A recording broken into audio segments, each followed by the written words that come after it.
प्रिय एमआईजी गण और उपस्थित मान्यवर, आज के वक्ता डॉक्टर राज वेदम, आप सभी का MIG knowledge series known stories unknown facts में तहे दिल से स्वागत। मित्रों, हम बचपन से आज तक वेदों, उपनिषदों, पुराणों और ऐतिहासिक और कुछ काल्पनिक कहानियों को सुनकर ही बड़े हुए हैं। चाहे हम कितने भी बड़े हो जाए, लेकिन जो कहानियां हमने बचपन में सुनी है वो हमें हमेशा याद रहती है। हमारे पूर्वज बहुत बुद्धिमान थे। उन्होंने शास्त्रों को सिखाने के लिए और इस ज्ञान को आगे बढ़ाने के लिए इसे कहानियों में बुना गया। क्या हमारे पूर्वज इस कहानियों के द्वारा हमें कुछ सिखाना चाहते थे? क्या ये कहानियां केवल मनोरंजन के लिए बनी है या इसके पीछे कुछ वास्तव या गूढ़ विज्ञान है? चलो जानते हैं डॉक्टर राज वेदम से। और डॉक्टर राज वेदम का परिचय कराएगी नैना मालपानी। सच्ची तो है, हमारा बचपन इन्हीं किस्से कहानियों के साथ बीता है। दादा दादी, नाना नानी, इन सबसे यही कहानियां सुनकर हम बड़े हुए। पर ये कहानियां कुछ पहेली सी लगती थी। ऐसा लगता था मानो इनमें कुछ रहस्य छुपा हो। पर फिर भी आज भी हम इन कहानियों को फॉलो करते हैं। आपको भी लगता होगा ना कि क्या है इन कहानियों के पीछे? लगता है कुछ साइंटिफिक रीजन है या कोई मैथमेटिकल कैलकुलेशन। तो चलिए जानते हैं इन कहानियों के पीछे छुपे रहस्य को डॉक्टर राज वेदम से। Doctor Raj Vedam holds a doctoral degree in electrical engineering and has many years of multidisciplinary work experience in diverse industries. As a scientist, Raj Vedam researches the root of modern sciences, mathematics, and technology, a quest that led him to study the histories. His researches proposes an ancient Indian civilization that made great advances in several fields of knowledge. Dr. Vedam believes that an evidence-based narrative of Indian history is urgently needed to correct several speculative and damaging narratives of Indian history. He is a visiting faculty at Hindu University of America and offers courses on his research findings. He has also taken the lead in reviewing and correcting school history textbooks in 2 states, in India and in Texas in USA. In this talk, the speaker will curate lesser known stories from ancient India and Greek works and discusses the wisdom encoded in such stories. Shalini. Over to Shalini.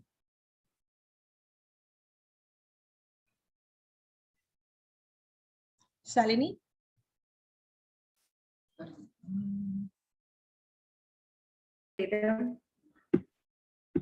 Yeah.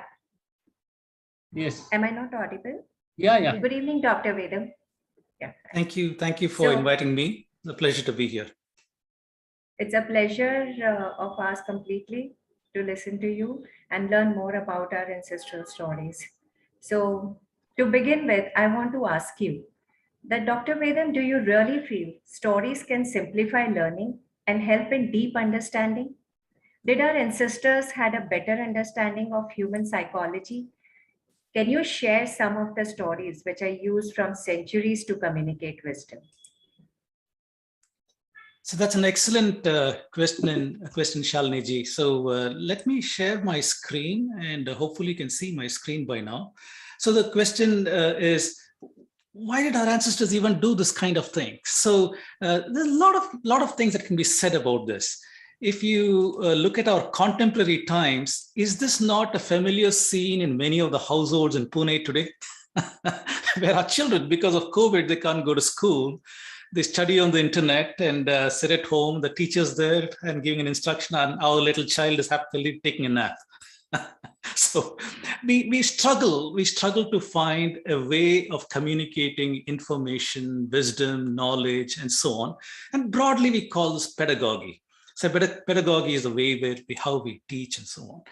Our ancient ancestors knew that there is great knowledge to be learned in various areas, and we have the Vedangas, for example, which encode so many different areas of knowledge. And they also knew that in order to make a rigorous study of things like mathematics, astronomy, medicine, grammar, and other such things, it requires many years of learning in a place like Nalanda or Takshashila. You have to devote maybe 10, 15 years of your life. And the ordinary man can't afford to do that because he's an artisan. He's making things, he's making part of the economy and so on and so forth. So how do you communicate information to the vast majority of people? That is the issue that our ancestors faced. And they had this brilliant pedagogy. If we can encode ideas, morals, and wisdom in stories, that is a powerful way of communicating information, because all of us crave for entertainment. Every minute we are on our cell phone looking at WhatsApp, Twitter, Instagram, and other things. We want to be entertained. Every second we want to be entertained, because entertainment is like a drug in our minds, right? In the old days, they knew that if you can communicate information through entertainment, it will stay in the minds for a long time. So they use stories, and the stories, they use characters from the divinities, whether it is Ganesha or whether it is Rudra, Shiva, and other divinities. They use them as if they were the actors in a story, because people can identify with these characters. They know these characters. They know the temperament and other such things. So these stories stuck and they remained. And how long have they stuck? For thousands of years. For thousands of years, we are telling the same stories. So you can imagine how powerful this mechanism of communicating information is. Today, if your child goes and learns a theorem in the classroom, by the time it comes home in the evening, it's forgotten what theorem. I have no idea what the teacher said. but we remember our stories, right? Stories stay in the mind for a long time. So there is evidence of it all over the place. Let me hide this video panel here. So let me hide this meeting control. Okay, so there's evidence of this all over the place. For example, if you look at ancient India, the storytelling tradition, we have got a strong storytelling tradition from the Puranas, for example. Everybody knows about the Puranas. The Panchatantra, another very powerful mechanism of communicating stories, Hitopadesha or the Jataka. So we are, there is great evidence out there that Indians use the mechanism of stories to communicate information, and we have all of this evidence. And one might think, okay, how ancient is this tradition? We're talking about Puranas. How ancient is it? Before we go there, what are the kind of learning that was communicated? Learning would communicate things like philosophical content. There would be some historical content. There would be some social content, encyclopedic content, then sciences, medical, math content.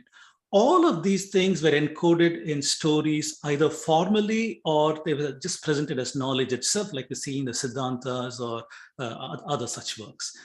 So if you look at the Puranas as an example of the antiquity, we know there are 18 Mahapuranas, and typically they have topics like cosmology, genealogy of rishis, divinities, kings, and stories that encode morals and wisdom, and subjects like medicine, grammar, astronomy, theology, philosophy. And traditionally, we attribute Puranas to Vedavyasa. And if you see, for example, the Matsya Purana, it says, in order to be called a Purana, you must have these 5 branches. It must have a Sarga, the cosmogony and cosmology, genealogy of Devatas, Rishis and Kings, cosmic cycles, and stories. Only then it can be called a Purana. And if one might say, how old are these Puranas? Well, we can see the antiquity by seeing the references to these works in other works. For example, Atharva Veda. Atharva Veda calls out about Puranas. Yajnavalkya Shatapatha Brahmana, that also talks about Puranas. Even Chandogya Upanishad, that also talks about Puranas. Or if you go to Dharma Shastra, people like Apastamba, they also mention Puranas. Based upon the dating I have done for Shatapatha Brahmana, I am saying at least 3000 BCE is a date for the Puranas. That is around 5,000 years. So at least for 5,000 years, our ancestors have been telling stories. So let us go to the stories itself. So I will first talk about the astronomical wisdom, for example, then we'll go on to other kinds of stories. One must imagine how India was in the past. Today, if you come out in your night sky in Pune and you take a look at the skies, you can't see many stars. You can see the moon and maybe you can see Jupiter and Saturn and a few other bright entities, but you cannot really see many of the stars because there's a lot of light pollution. A lot of light pollution in our cities and suburban areas. However, in ancient India, we did not have electric lights. We did not have all the sodium vapor lamps and things like that. So after dinner, if the Indian person would come out on a hot summer night and put the charpoy outside and sit and watch the stars, there'd be a brilliant display of the stars out there. And stars became like their familiar friends. Every day they see the stars and moving across the skies, and they started making stories and morals and wisdom and imagination and so on. And one of the oldest thing I'd like to talk about is the story of the moon. They observed that the moon is doing something strange. Every day it is appearing over the eastern horizon at a different time. Every day it is about 48 minutes later than the previous day. And therefore it is coming with a different backdrop of the stars also. So they tried to divide this entire sky into 27 segments of 13 and 1/3 degrees each, which is completely 360 degrees. And they said that every day the moon appears to be visiting one of his wives. So the story says King Daksha, he married Chandra to his 27 daughters. So he married the 27 daughters of King Daksha, and Chandra married them. And the story comes in Bhagavad Purana, Brahma Vaivarta Purana, Vishnu Purana, and all of these stories. And what does it really tell us? It tells us that one day, if the moon is in one particular segment of the sky that is associated with one of the nakshatras, next day if you come, the moon has gone to a different nakshatra, the one next to it. Next day you come, it's gone to yet another nakshatra. So it will take around 27 days before it will come back to the same nakshatra. So that analogy was woven as the story of moon and his wives by the ancient Indians. And if you look at the astronomical model of ancient Indians, like I said, they divided the sky in 13 and 1/3 degrees, 27 segments. And these are the names like Vishaka, Chitra, Falguni, Magha, and so on, Kritika, and many nakshatra, 27 nakshatras over here. They also called out the month. If the full moon appears in the Chitra nakshatra, that month was called the Chaitra Masa. In some parts of India, they use the full moon. In some parts of India, they use the new moon. Amavasya is the beginning of the month, or some places they say the full moon is the beginning of the month. With that little difference, it was more or less similar throughout India. We had that. We also had Rashi, a division of the sky in 30-degree segments, at 12 of them. So this was the ancient Indian astronomical model. And if we take a look at the listing of nakshatras in two of our ancient books, Vedanga Jyotisha is a very old book that we have, almost 1400 BCE. And Surya Siddhanta is even more ancient. It has got a lot of ancient mentions in it. And if you look at the name, the nakshatra names appear in both of them, Kritika, Rohini, Mrigashira, Adra, Punarvashu, and so on. These 27 star nakshatras are listed. And we can also see the principal star that the name is associated with. For example, Kritika is associated with the Eta Tauri, Rohini with Alpha Tauri, Mrigashira, Lambda Orionis, and so on. And my own nakshatra is Revati, associated with Zeta Pisceum. So we see that ancient Indians had a good mapping of the skies and the stars that was familiar to them. And when the British came to India, they identified the Indian nakshatras with the Western constellation names. That's how we know the mapping today. So the story goes, Chandra married the 27 daughters of King Daksha. What does the story really tell us? So it is related to the sidereal month. The sidereal month is saying how many days before the moon comes back to the same nakshatra. That is one way in marking time. And the ancients had observed that in a 24-hour period, the moon is traversing 13 and 1/3 degrees in the sky, falling back by 13 and 1/3 degrees in the sky. And that was the notion of the lunar nakshatra over here. And they knew that because it takes approximately 27 days, they had this 27-day nakshatra. Well, the story continues that Daksha, he was furious because he learned his son-in-law, Chandra, he seems to like Rohini more than the other daughters of his. And he was so mad at him. How can you favor one wife over the other wives? Why don't you treat all my daughters equally? So he curses the son-in-law and he says that because of what you did, you're going to die, Chandra. And Chandra obviously doesn't want to die. And so he runs really afraid to Mahadeva and he prays to Mahadeva, Mahadeva, I don't want to die. And Shiva then saves Chandra. and he says, okay, I cannot remove the curse that Daksha has put on you, but I will modify it. As after you die, then you'll again start growing slowly and you'll go back to full moon, and again you'll fade away and die. So the story says that Chandra then experienced a life of waxing and waning. What does this story tell us? This part of the story is related to something called a synodic month.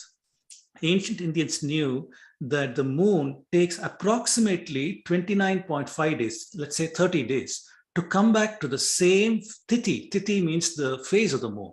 So starting from new moon, going all the way to full moon, and coming back to new moon would take approximately 30 days. So ancient Indians were able to mark their calendar and the passage of time, both by calling out the nakshatra of the day, which is obviously a 27-day month, as well as the tithi, which is a 30-day month. So they're able to do both of these. So the story really is encoding the passage of time. Now the story comes, what is this whole story about Chandra, who seems to love Rohini more than the other wives? So I studied this a little bit to see what did our ancestors intend to communicate over here. It turns out that they were trying to communicate a phenomena called lunar occultation. Lunar occultation means, from our perspective, when the moon covers a principal star, that means a star has been occulted by the moon. And so that is what it is. So our ancestors tried to see if this is the ecliptic. Ecliptic means it's a path on which the sun, the moon, and the principal stars seem to be going over. If you take the ecliptic, you can see that the nakshatras are distributed about the ecliptic. And they knew that the moon in its path is going to occult some of these nakshatras, and maybe some nakshatras will not be occulted, as a function of how far away from the ecliptic is this nakshatra. So they knew that because of the geometry of the Earth's orbit, the moon's orbit, and where the nakshatras are, Rohini would be occulted the most, and there are some nakshatras that are far away from the moon's orbit, so it will never even touch them. So by observing this in 19-year periods, our ancestors were able to make out that Rohini is maximally touched by the moon. And they encoded that into a lovely romantic story, saying that Chandra favors Rohini more than the other wives. So this is an amazing instance where astronomical wisdom of how often the moon orbits, or how often the moon occults a nakshatra, is encoded in a story which we can remember even to the present time. If you have the key to unlock that wisdom, then suddenly that becomes clear to you. If you don't have the key to unlock that wisdom, this becomes a mythology where you'll say, what is the meaning of all these things? That moon is not a guy, and Rohini is not exactly a woman out there. And what do you mean that moon loves Rohini more than the others? It's all rubbish. This would be the pedestrian level of understanding. But if you had the key to unlock that wisdom, suddenly the metaphor is clear. And you say, wow, this is what my ancestors meant to say. They meant to say that this occultation maximally impacts Rohini. So one of those amazing situations where we can clearly point out the wisdom of our ancestors. Here's an example of an occultation of Rohini by the moon. And this is in 2016. It starts at this time, 5:15. And by 6:30, the occultation is complete. Just an example of how the occultation occurs. Now, moving on, one more story, the story of Dhruva. So Dhruva is a child star who rules the sky. And the story of Dhruva comes in the Vishnu Purana. And what does it say? We know that Dhruva's story is not a happy one. His father was a king and he had two wives. And right there, the stage is set for an unhappy story. So Surachi was the favored, beautiful, younger wife. And Suniti was the older wife. And that was Dhruva's mother. So poor Dhruva, he had a pretty unhappy childhood because his father favored his stepbrother and ignored him. And his stepmother harshly rejected Dhruva from his father's lap, saying, you have no place here on his lap. It's only for your stepbrother.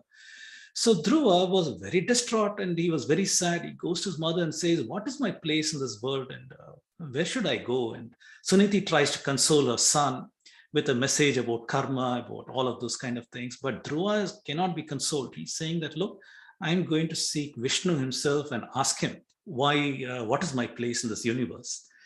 So as he goes about, he meets the Saptarishis. Saptarishis instruct him how to do meditation. So little Dhruva is out there doing meditation for a long time. And eventually Vishnu blesses him And he asked him, okay, Dhruva, what do you want?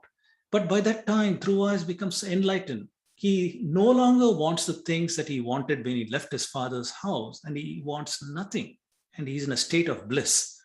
So Vishnu is so pleased with him that Vishnu makes him into a motionless star in the sky, that he won't move, just like Dhruva, steadfast in the sky.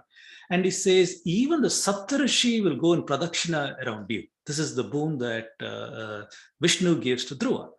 And this story, when we hear it, we wonder, what on earth is this mythology all about? And it turns out that from our perspective, this North Star, what we call Polaris today, in the northern hemisphere, it is in Houston is around 29 degrees in the north sky. In Pune, it is closer to maybe 19 degrees or maybe even less than that. So from the horizon, if you take 19 degrees up in the northern sky, that is where Polaris is. And the Earth appears to be rotating about Polaris. So it is going from the west to east about Polaris. Therefore, heavenly bodies seem to be going from east to west. And if you take a look at the Saptarishis, in the 4 quadrants of the year, this is the position they have. But in a 24-hour period, they go all around Dhruva as a consequence of rotation of the Earth. And to see this, you might like to take your DSLR camera. If you got a Canon or a Nikon or a Sony camera, then you might like to put it in a tripod and point it to the northern sky. Hopefully there's not any bright light where you're pointing it.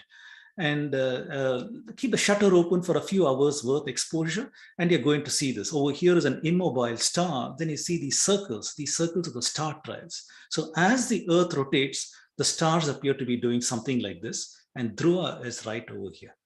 That is what it is pointing to. So our ancestors had seen this phenomena. Our ancestors had seen this one star out there that does not move, and all the other stars are going around that star. And so they compose a story of Dhruva for us to remember that this is the story of the rotation of the Earth. And the amazing thing is we can also put a time on that when the Dhruva story was made. And this can be done because in the Vishnu Purana, there is a astronomical observation that is encoded over there. So when Vishnu grants the pole star status to Dhruva, he says, even your mother Suniti will be a star nearby. Well, if you look at our sky in today's time, Polaris is approximately at the North Pole position, and there is no star nearby to qualify for Suniti. We don't see that. But if we go back to 3000 BCE, we observe that it is not our Polaris, but this star over here that we're calling Thuban, that is at this circle, it is at this point. So this was a pole star in 3000 BCE, and close by, there is a companion star. So in 3000 BCE, this phenomenon fits exactly the story in Vishnu Purana, that Vishnu had said, your mother will be a star nearby also. It is not there in the present time. It was there 5,000 years ago. And what I've done here